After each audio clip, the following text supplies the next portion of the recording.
дар лагери омӯзиши ҷавонон дар мавзӯи шогирд тайёркунӣ калиди муваффақ баҳри рушди сарвараи ҷавонон ки дар маркази таълимии Бонки Миллии Тоҷикистон дар шаҳри Гулистон баргузор гардид, 60 нафар ҷавонон ширкат варзиданд.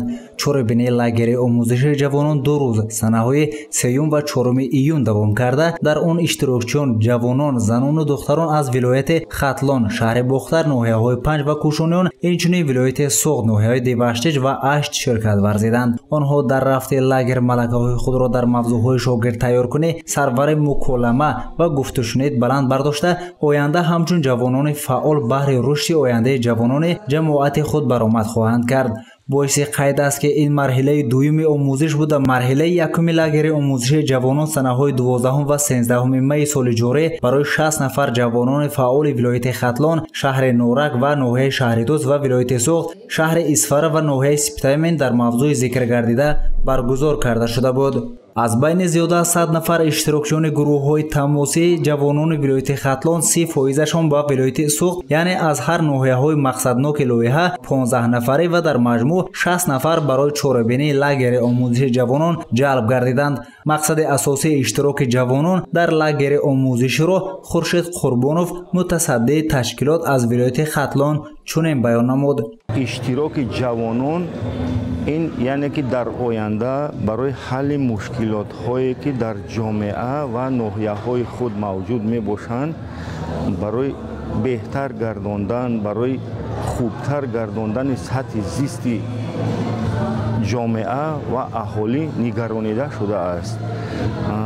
онҳо дар оянда метавонанд гурӯҳҳои худро пурқувват гардонида барои рафъи мушкилиҳо дар якҷоягӣ бо ҳамкорӣ бо ҳокимияти давлатӣ, бо мақомотҳои иҷроияи маҳаллӣ ҳамкорӣ намоянд. лагери омӯзиши ҷавонон ҷолиб идома ёфта. дар давоми дарс инчунин бозиҳои шавқовар, суҳбатҳо дар мавзӯъҳои мубрам ва суолу ҷавоб гузаронида шуд. иштирокчиён ба гурӯҳҳои хурди корӣ тақсим шуда, ҳар яке барои дар омӯзиш фаъолона ширкат варзида, иҷро намудани вазифаҳои тренерон, мураббиён кӯшиш менамуданд. мавзӯи асосии лоиҳа шогирд тайёркунӣ калиди муваффақ баҳри рушди сарвараи ҷавонон ташкил медод. яъне пас аз гузаштани омӯзиш, ҷавонон малакаи худро васеъ намуда дар оянда метавонанд мустақилона байни дигар ҷавонони минтақаи худ ҳамчун тренер фаъолият намоянд. хоб аз рафти лагери омӯзиши мо аксарият усулҳо, яъне методикаи гузарондани тренинго омӯхтем аз тренерҳои ҳозира гузарондагӣ. бештар мақсад аз гузарондани лагерҳо ба мо тренерҳо, яъне тайёр кардани тренерҳо аз ин аст ки мо усулу методикаи гузарондани тренингҳои омӯзиширо аз худ намоем. масалан, озод фикри озод баён намудани фикру ақидаи иштирокчӣ, масалан ҳурмати эҳтиром байни иштирокчиён, ҳурмати эҳтиром байни иштирокчиёну тренерон мисол ба роҳ монда шавад. дар се тренинге ки дар ноҳияи Панҷ гузашта иштирок кардем, чизое ки намедонистем аз худ кардем. бо вилояти Суғд ташриф овардем, мақсадоз дар ноҳияи Суғд қарор дорем.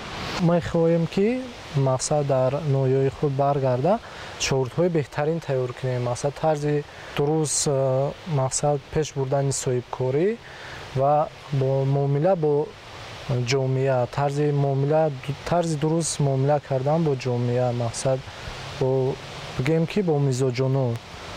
امروزه اشتراک در این سمینار میخواهم که دانش خودم را زیاد کنم، جهانبینی خودم را وسیع کنم و با آن شخصانی که در اینجا اشتراک دارند از دیگر ناحیه‌ها آمدگی شناسایی پیدا کنم و در آینده همکاری کردن با این تشکیلات آرزوی درونی بود و باز مقصد خود را گذاشتم که در آینده باز با همین تشکیلات همکاری کرده بیزنس خودم را رونق و رواج دهم.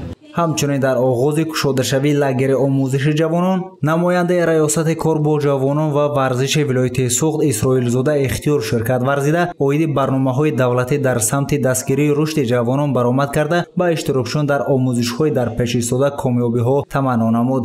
лагери омӯзишӣ аз ҷониби намояндагони Hilfswerk International дар Тоҷикистон дар ҳамкорӣ бо ташкилоти ҷамъиятии Мир маркази имконият баҳри рушд баргузор гардид.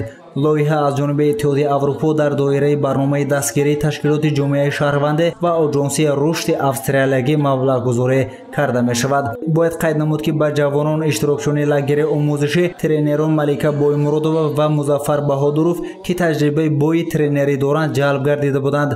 ҳадаф аз баргузории чорабиниро раиси ташкилоти ҷамъияти мир маркази имконият баҳри рушд Ирода Бобоҷонова ва ҳамоҳангсозии лоиҳаи ин ташкилот Азиз Хоҷа Хоҷаев чунин баён намуд. ҷавононе ки имрӯз дар лагери омӯзиши ҷавонон иштирок карда истоданд, инҳо намояндаҳои ташкилотҳои ҷамъиятӣ дар минтақаҳои мақсаднок ва ҷавононе ки дар ҳамин минтақаҳо зиндагӣ мекунанд ва аъзоёни гурӯҳҳои тамосии ҷавонон мебошанд.